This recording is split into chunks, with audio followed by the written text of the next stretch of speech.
Made it back to camp, sweating my brains out. This is probably 80 to 100 pounds of good solid meat. As organic and as lean as it comes. Pack up the tent, sleeping bag, everything. Gonna throw it in the pack. Ought to add about another 15 to 20 pounds to it, which it's still manageable, and it's all downhill. Free ride, down to the quad ride. It's been an awesome trip. Definitely not the heaviest pack I've ever taken off the mountain, but it is one of the most gratifying. As of now, I've spent the better part of August chasing 2 big velvet bucks all across a steep mountain range in north central Nevada. As is typical this time of year in Nevada, the weather has been sketchy at best, but I've had my opportunities. Right now I feel like I've run out of chances with these 2 deer, but for some reason, they're still hanging around. I don't think it's gonna take much to spook these 2 deer into the neighboring county, but I'm about to give one last-ditch effort to get one kill.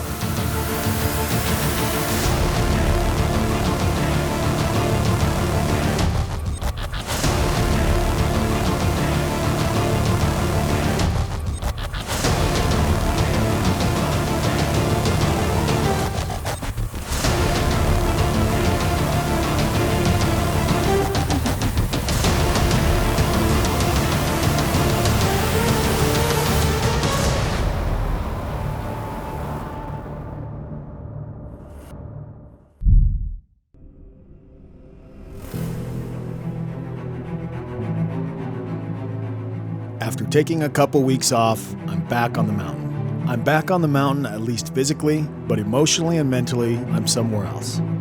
I'm not exactly sure how my mind got to this place, but nonetheless, I'm here.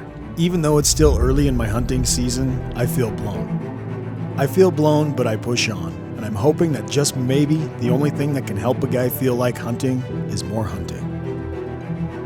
Made it up to the top, so now I'm just gonna work around this backside. Go up here, around this rock outcropping, and then work my way down. The last time I was standing on this mountain, I let myself down. I had the chance I was hoping for on a big buck, and I blew it. Now we're in the zone.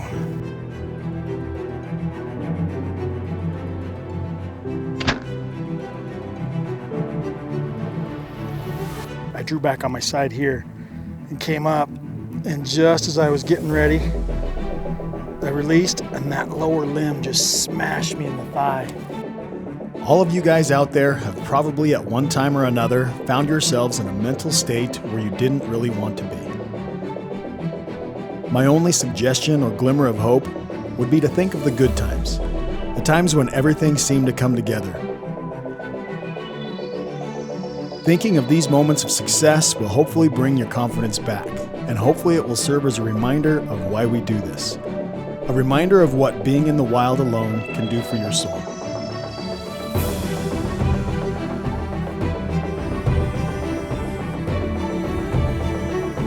Man, deep forks, beautiful velvet. This buck went right now, but he's beautiful. Definitely a Pope and Young.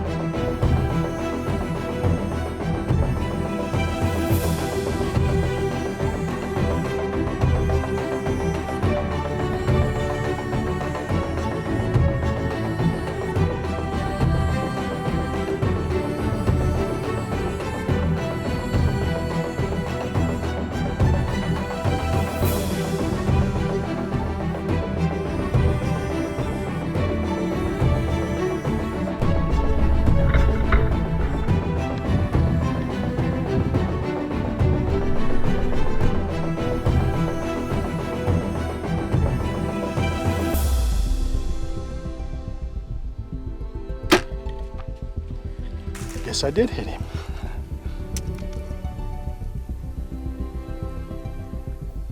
Look at that velvet.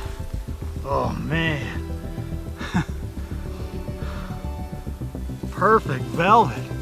That's my second perfect velvet buck in Nevada. I mean, just so lucky to be able to find a good deer, you know, early on in the trip, and to have him bed in a position that was very accessible and easy to get in on him. Got my work cut out for me, but that's okay. If you want to see more from behind the scenes or get some exclusive mobile content, connect with us on our website or social media at Instagram, Facebook, and Twitter.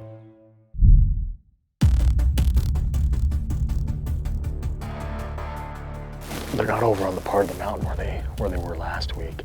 As soon as I got up on this mountain and it got to be daylight, the deer were like looking for me, you know, either me or somebody else. I mean, you can tell that they've been hunted and had pressure because they've just pushed on up into the timber.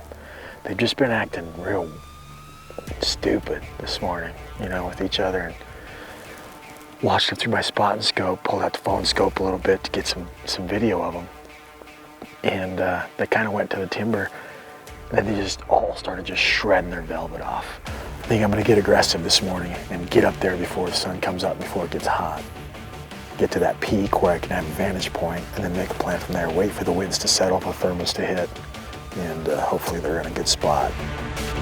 But it tells me that today's the day that their testosterone levels are really, really changing. And for the next couple weeks, these deer are gonna really start to change. Their habits are gonna change. They're gonna get grumpy and ornery with each other. They may not even run together anymore.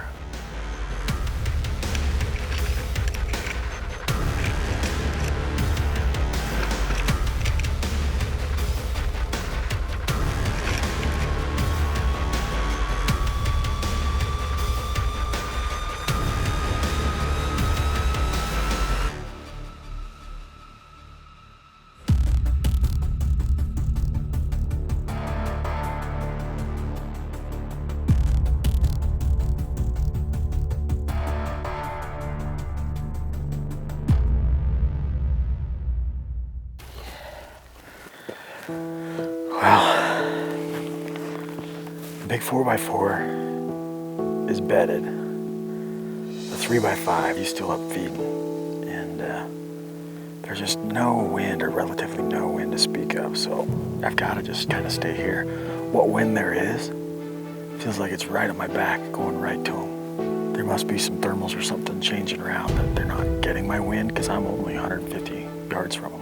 But I've just got to kind of keep an eye on them, see if I can watch them bed, but I want to kind of sneak around this corner. Because if I can get low enough and the wind will pick up, I can get in there and make an ambush. But if there's not enough wind or cover noise, man, you're just screwing yourself if you try that, so.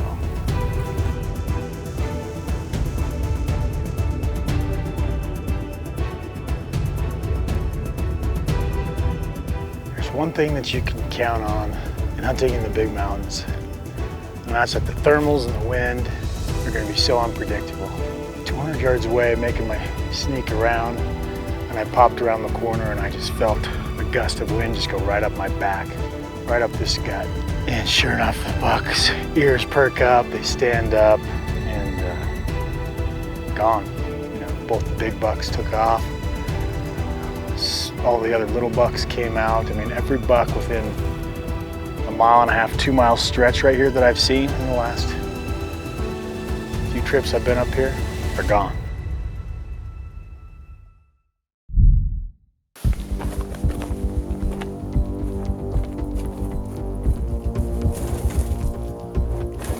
Just as I suspected would happen, I blew those 2 bucks completely out of the canyon. So now it's time to regroup. I took the weekend off to go back home and get my mind right, and now I'm back. I'm back for 2 more days, and best of all of my confidence has returned. It's about 1 o'clock, so what I'm gonna do is throw on my camo top. I'm gonna wheel around around this ridge and do some glassing, see if I can't pick some deer up just milling around or in their beds. And if not, then I'll grab my bow and work my way back around this ridge and start still hunting and glassing down into the draws. There's about 3 or 4 springs on this side and another one back here behind me, so the deer can water anywhere, which means they can bed anywhere. The bucks should have shed their velvet by now, so I'm expecting them to be hard-horned, which is fine with me. I don't care. Buck's a buck. I think I'm gonna stay up here on this mountain until I either kill a deer or until I kill myself. I've relocated my camp to a part of the mountain range that I've never been before. I basically just went for a blind drive and found myself a large drainage with plenty of water and lots of good feed.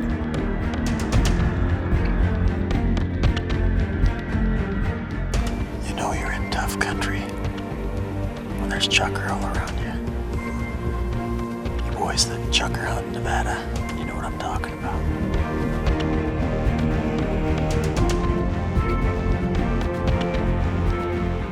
It's not normal for the wind not to blow in Nevada. If the wind isn't blowing, it's sucking. Because there's always wind in Nevada.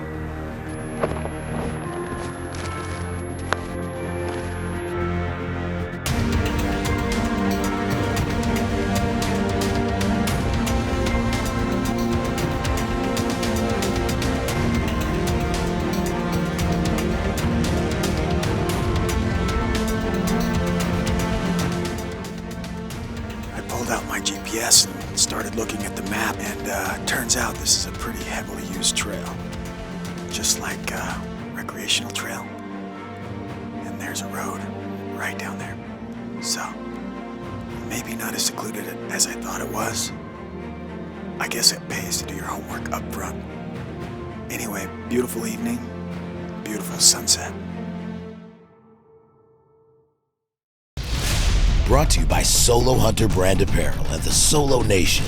Boast your brand today and join the Solo Hunter revolution.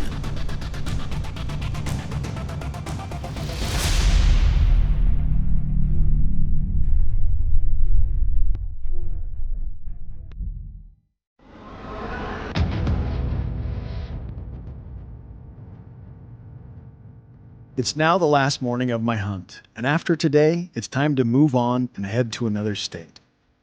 I've got a few bucks spotted, but I'm not quite sure if there's a big buck in the group, so you can probably see why my excitement level is not that high. Well, I've picked up a pair of last day bucks here, but I'm just kind of waiting for the wind to pick up just a little bit. They're still milling around. They were in bed, but they're still kind of just milling around. Keep a close eye on them. See if I can watch where they bed. Then see if I need to make a plan. See if I have the need to go kill something. I can't decide if I want to go after those bucks or not. They're kind of down in a hole. Not a hole, but they're kind of down in a draw. That if you don't anchor one, he's gonna go right down to the bottom, and I've got to come back up over the top. So I'm gonna still on my way around this ridge, work my way back around to camp. So see if I can convince myself to go and shoot a meat buck. I don't know. We'll see. Might go take a nap too.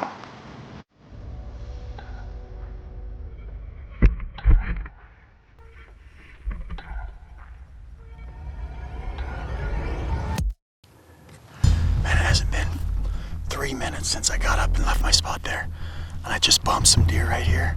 There's one little 3x-ish buck. There's a buck, but this is a heck of a lot easier buck than back here. So I'm gonna sneak up here and see if I can get a shot on him. We'll see. If I do, I do. If I don't, whatever. I'll go take a nap. Even though I know this is not really the buck I'm after, I'm now all charged up.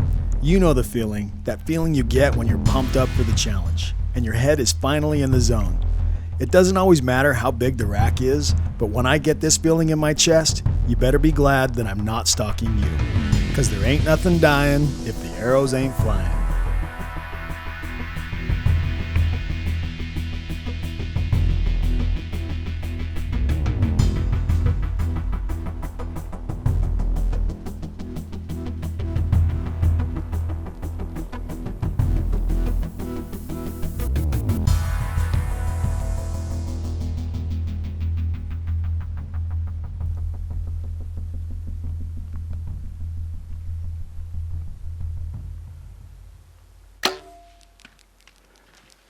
Snuck up here, range is 61 yards, and he took a couple of steps forward and shot.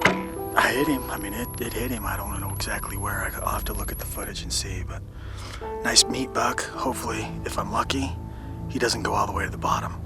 So it'd be nice if I could just pack him around the edge, but either case, it was my last day to hunt. I was just gonna go back to camp, take a little nap maybe, and pack up and head home. So now I guess I can go see if there's a blood trail, see if I can find myself a little meat buck.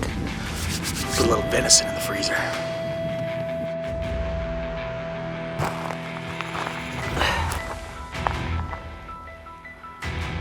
The red is red.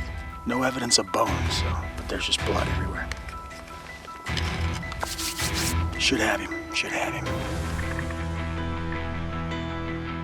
Got him. He didn't go too far downhill, but he came west. Got him dragged into the shade.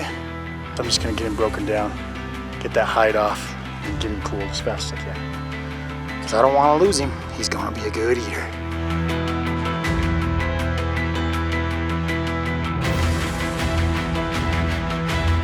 I know this is an ugly sight to some of you, but to some of us, it's a beautiful thing. You know, this is meat for my table.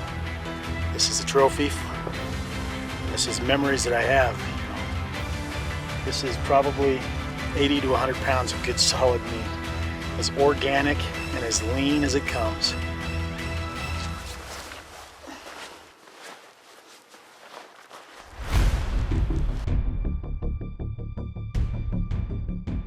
Made it back to camp, sweating my brains out.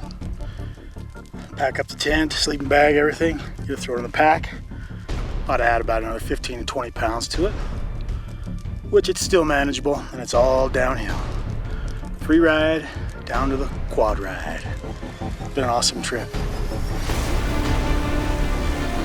I can honestly say that without a doubt, this was one of the most mentally challenging hunts I've been on to date. And to tell you the truth, I don't really know why. If for no other reason than for a good part of the adventure, my mind wasn't right. But once I got things figured out and got my head away from feeling like I had to kill the biggest buck on the hill, it all seemed to come together in the end.